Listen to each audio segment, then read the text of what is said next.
안녕하세요. 블레싱 커뮤니티 처치의 최원영 목사입니다. 오늘은 2020년 5월 15일 금요일입니다. 어느 텔레비전 건강 프로그램에서 걷기에 관한 이야기를 본 적이 있습니다. 걷기가 건강에 좋다는 건 대부분 아는 상식이지만 그 프로그램에선 걷기가 내 건강에도 도움이 된다고 했었습니다. 큰 보폭으로 매일 꾸준히 걷다 보면 뇌로 가는 혈액순환이 좋아져서 치매도 막아주고 머리도 좋아진다고 합니다. 저도 가끔 걷다 보면 좋은 아이디어가 떠오르거나 의외로 막혔던 생각들이 술술 풀리는 걸 경험합니다. 특별히 요즘은 일주일 내내 설교 거를 준비하고 글을 쓰다 보니 생각이 막히는 경우가 참 많이 있습니다. 어떤 날은 잘 풀리던 글도 한번 막히기 시작하면 한 글자도 써지지 않을 때가 있습니다. 그럴 땐 잠시 모든 걸 내려놓고 밖으로 나가서 한번 걸어보면 뜻밖의 막혔던 생각들이 쉽게 풀리곤 합니다. 우리가 어떤 문제를 빨리 해결하고자 하는 마음에 정면으로 마주하고 파고들다 보면 오히려 점점 더 막히고 꼬여서 어려워질 때가 있습니다. 그런데 반대로 잠깐 내려놓고 조금 멀리서 바라보면 막혔던 생각도 뚫리고 또 어떤 길로 가야 되는지 더 명확해질 때가 있습니다. 믿음의 사람들에게 멀리서 바라본다는 것은 하나님의 뜻을 구하는 시간입니다. 그래서 내 생각을 내려놓는 일, 내 주장을 내려놓는 일은 믿음의 사람에게 있어서 무엇보다도 중요한 과정입니다. 그러나 일에 빠지고 문제에 빠지고 보면 한 걸음 물러나 멀리서 바라본다는 것이 결코 쉽지 않습니다.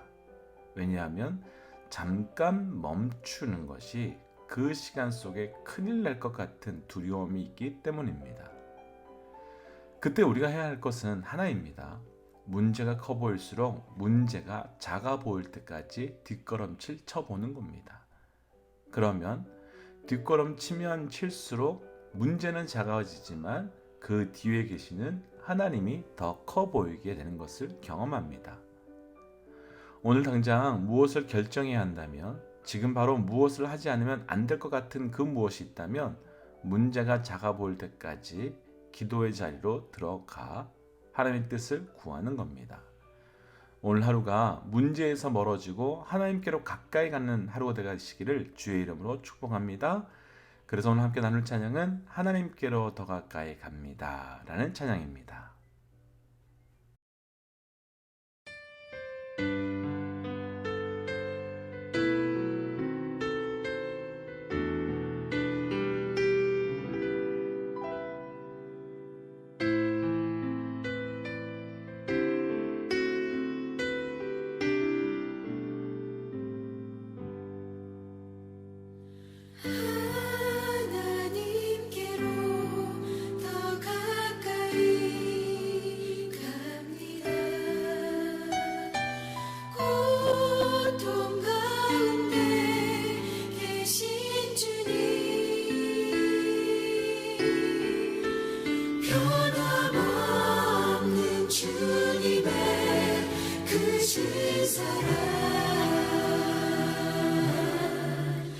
영원히 주님만을 섬기리.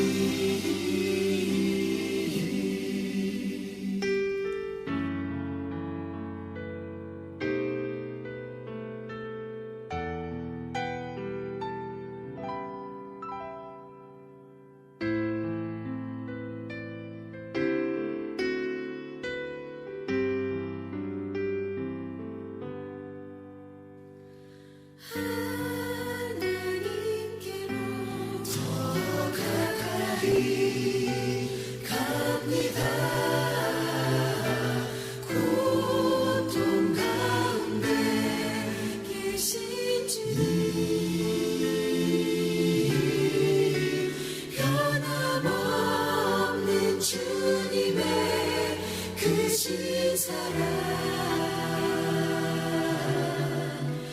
영원히 주님만을 섬기리.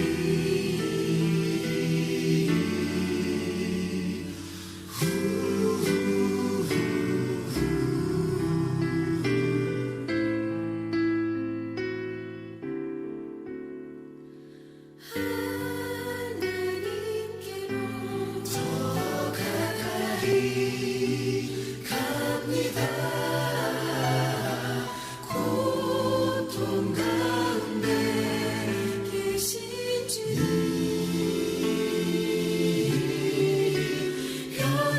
변함없는 주님의 크신 사랑,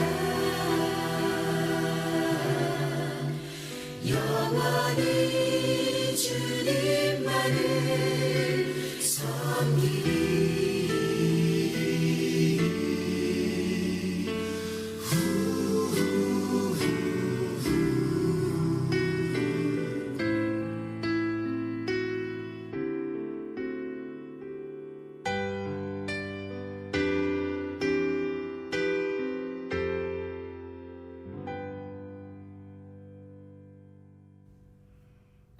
오늘 하루도 하나님과 더 한 걸음 가까워지시는 하루 되시기를 주의 이름으로 축복합니다. 이제 함께 말씀 묵상할까요? 오늘 함께 묵상할 말씀은 신명기 18장 15절부터 22절까지 말씀입니다. 내 하나님 여호와께서 너희 가운데 내 형제 중에서 너를 위하여 나와 같은 선지자 하나를 일으키시리니 너희는 그의 말을 들을지니라. 이것이 곧 내가 총회의 날에 호렙산에서 내 하나님 여호와께 구한 것이라. 곧 내가 말하기를 내가 다시는 내 하나님 여호와의 음성을 듣지 않게 하시고 다시는 이 큰 불을 보지 않게 하소서. 두렵건대 내가 죽을까 하나이다 하매 여호와께서 내게 이르시되 그들의 말이 옳도다. 내가 그들의 형제 중에서 너와 같은 선지자 하나를 그들을 위하여 일으키고 내 말을 그 입에 두리니 내가 그에게 명령하는 것을 그가 무리에게 다 말하리라. 누구든지 내 이름으로 전하는 내 말을 듣지 아니하는 자는 내게 벌을 받을 것이요 만일 어떤 선지자가 내게 전하라고 명령하지 아니한 말을 제 마음대로 내 이름으로 전하든지 다른 신들의 이름으로 말하면 그 선지자는 죽임을 당하리라 하셨느니라. 내가 마음속으로 이르기를 그 말이 여호와께서 이르신 말씀인지 우리가 어떻게 알리요 하리라. 만일 선지자가 있어 여호와 이름으로 말한 일에 증언도 없고 성취함도 없으면 이는 여호와께서 말씀하신 것이 아니요 그 선지자가 제 마음대로 한 말이니 너는 그를 두려워하지 말지니라. 아멘. 함께 기도할까요? 하나님, 오늘도 우리에게 새 날을 허락하여 주신 것 살아계신 하나님의 철저한 은혜입니다. 하나님 말씀하여 주옵소서. 듣는 만큼 변하고 변하는 만큼 행동하고 행동함을 통하여 말씀과 성령의 열매를 맺어갈 수 있도록 우리 가운데 역사하여 주옵소서. 이 모든 말씀 예수님 이름으로 기도하였습니다. 아멘. 오늘 함께 나눌 말씀의 제목은 들으세요라고 하는 제목입니다. 우리 삶에서 듣는다고 하는 행위는 참 중요한 행위입니다. 그러나 듣는다는 행위에서 잘 들었다고 하는 것은 기로 그 소리를 들었음을 이야기하는 것이 절대 아닙니다. 들었으면 그 들은 것에 대한 반응이 들은 것대로 할 때 우리는 잘 들었다고 하는 겁니다. 하나님께서는 이스라엘아 들으라 라는 말씀을 참 많이 하셨습니다. 그런데 그 말씀을 하신 것은 귀로 들음을 말씀에서 하신 것이 아니라 우리가 늘 말씀 전에 기도하는 것처럼 들은 만큼 변하고 변하는 만큼 행동함을 이야기하신 것입니다. 오늘 말씀을 통해 우리 삶에 들음의 행위가 어떤 영적 메시지가 있는지 함께 묵상하고 우리의 삶이 온전히 들음에 반응하는 하나님의 백성 되시기를 주의 이름으로 축복합니다. 첫 번째 16절부터 17절까지입니다. 이것이 곧 내가 총회의 날에 호렙산에서 내 하나님 여호와께 구한 것이라. 곧 내가 말하기를 내가 다시는 내 하나님 여호와의 음성을 듣지 않게 하시고 다시는 이 큰 불을 보지 않게 하소서. 두렵건대 내가 죽을까 하나이다 하매 여호와께서 내게 이르시되 그들의 말이 옳도다. 아멘. 하나님께서 한 선지자를 보내시겠다고 하십니다. 그리고 그렇게 하신 이유에 대해서 호렙산 사건 이후에 백성들이 하나님에 대한 두려운 마음으로 하나님을 뵙는 것 대신에 모세와 같은 선지자를 보내달라고 요청했는데 그것이 하나님께서 보시기에 옳은 일이었기 때문에 그렇게 하셨다고 합니다. 이 장면을 보는데 참 부러웠습니다. 백성들이 구했는데 하나님께서 그 구한 것을 옳게 여기셨다니요.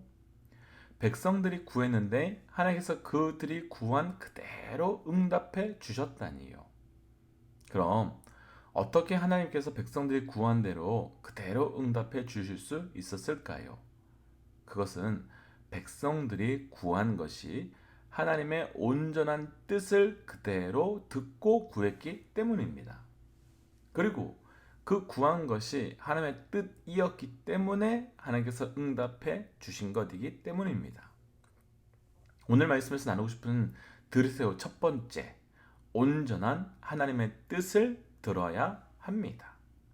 사랑하는 믿음의 독자 여러분, 우리의 삶 가운데 상황과 환경이 어떠하든지 가장 먼저 듣는 것이 그 상황, 그 자리, 그 환경을 향한 온전한 하나님의 뜻을 들으시기를 주의 이름으로 축복합니다.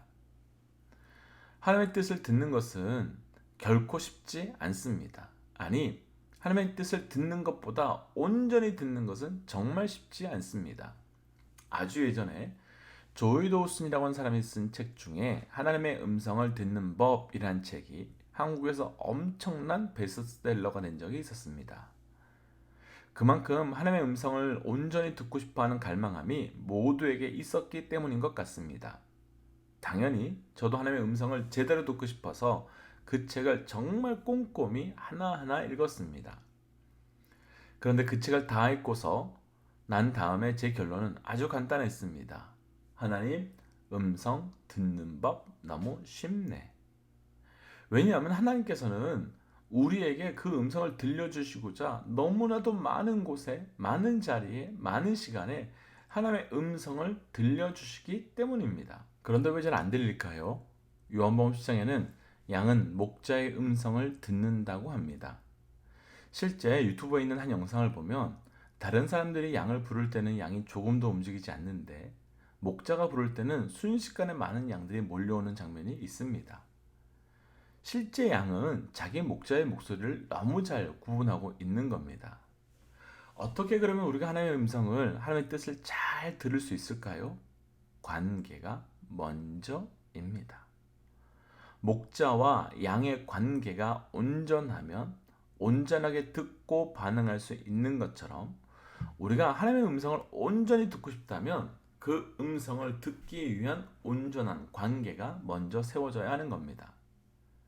안 들린다면 왜 내게는 말씀하시지 않으시냐고 하기 전에 먼저 하나님과 우리의 관계를 돌아보아야 합니다.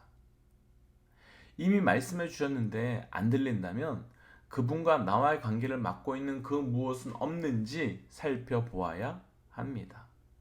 그래서 온전히 하나님의 뜻을 들을 수 있고 분별할 수 있는 우리 모든 믿음의 동역자 되시기를 주의 이름으로 축복합니다. 아멘. 두 번째 21절입니다. 내가 마음속으로 이르기를 그 말이 여호와께서 이르신 말씀인지 우리가 어떻게 알리요 하리라. 아멘. 하나님께서는 모세를 통해 듣지 말아야 하는 것에 대해서 말씀해 주십니다. 하나님께서 전하라고 명령하지 아니한 것을 전하는 자, 자기 마음대로 하나님의 이름을 전하는 자, 그들이 말하는 것은 절대로 듣지 말라고 하십니다. 아주 간단히 표현해 보면 거짓 선지자들이 하는 말은 한마디도 듣지 말아라 라고 하시는 말씀입니다. 그런데 이상하게도 이스라엘 전 역사뿐만 아니라 지금 우리가 살고 있는 이 시대에도 거짓 선지자라고 할 수 있는 사람들이 참 많은데 더 문제는 사람들이 그들에게 몰려가고 있다는 겁니다. 그런데 과거나 현재나 거짓 선지자들에게 나타나는 공통적인 현상이 하나 있습니다. 예레미야 때 예레미야가 70년 동안 포로로 잡혀갔다가 하나님께서 돌아오게 하실 것이다 라고 선포했습니다. 그때 전 국민은 예레미야에게 돌을 던지며 저주했습니다. 왜냐하면 자기들이 절대 듣고 싶은 말이 아니었기 때문입니다. 그런데 거짓 선지자들은 예레미야와 반대로 엄청난 인기가 있었습니다. 왜냐하면 백성들이 듣고 싶어하는 말, 포로로 끌려가지 않을 것이다. 하나님께서 우리를 지켜주실 것이다. 그 말을 했기 때문입니다. 중요한 차이가 있습니다. 한 사람은 듣고 싶은 말을 들려주었고 한 사람은 들어야만 하는 말을 들려주었습니다. 오늘 말씀에서 나누고 싶은 두 번째, 들으세요. 우리가 무엇을 들어야 됩니까? 듣고 싶은 말을 듣는 것이 아니라 들어야만 하는 말씀을 들어야 합니다. 우리 모두는 듣고 싶은 말이 있습니다. 오늘 이렇게 예배드리고 있는 우리 믿음의 동역자들께서는 이 아침에 어떤 말씀, 어떤 이야기를 듣고 싶으십니까? 그런데 말씀은 듣고 싶은 말을 해주는 자를 거짓 선지자라고 말하고 듣고 싶지 않아도 들어야 하는 하나님의 말씀을 전하는 자를 참 선지자라고 표현합니다. 우리가 왜 들어야 합니까? 기분 좋기 위해 듣는 것이 아니라 하나님께로 더 가까이 가기 위해 듣는 겁니다. 왜 우리가 들어야 됩니까? 내가 인정받기 위해 듣는 것이 아니라 내가 수정되기 위하여 듣는 겁니다. 우리가 왜 들어야 됩니까? 내가 가고 싶은 곳에 가기 위함이 아니라 그분이 나를 보내시는 곳으로 가기 위함입니다. 내 인생에 내가 왕이었다면 내가 듣고 싶은 말만 들으면 됩니다. 그러나 내 인생의 왕이 분명하게 그분이라면 그분, 주인된 그분, 왕된 그분, 그분께서는 말씀하시고 종된 우리는 들어야 하는 겁니다. 오늘 하루도 그분의 음성을 온전히 들으시는 하루 되시기를 주의 이름으로 축복합니다. 함께 기도하겠습니다. 하나님, 우리 모두가 온전히 하나님의 뜻을 들을 수 있도록 함께하여 주옵소서. 내 삶에서 하나님의 뜻과 또 나의 뜻을 놓고 갈등하며 마치 나의 뜻을 하나님의 뜻인 양 속이지 않는 자 되게 하여 주시고 뿐만 아니라 하나님께서 내게 들려주시고자 하시는 그 음성을 들어서 온전히 분별하여 그 음성 따라 나가는 우리의 삶이 될 수 있도록 인도하여 주옵소서. 이 모든 말씀 예수님 이름으로 기도하였습니다. 오늘 하루도 주의 능력 가운데서 승리하십시오. 지금까지 BCC의 최원영 목사였습니다. 하나님은 살아계십니다.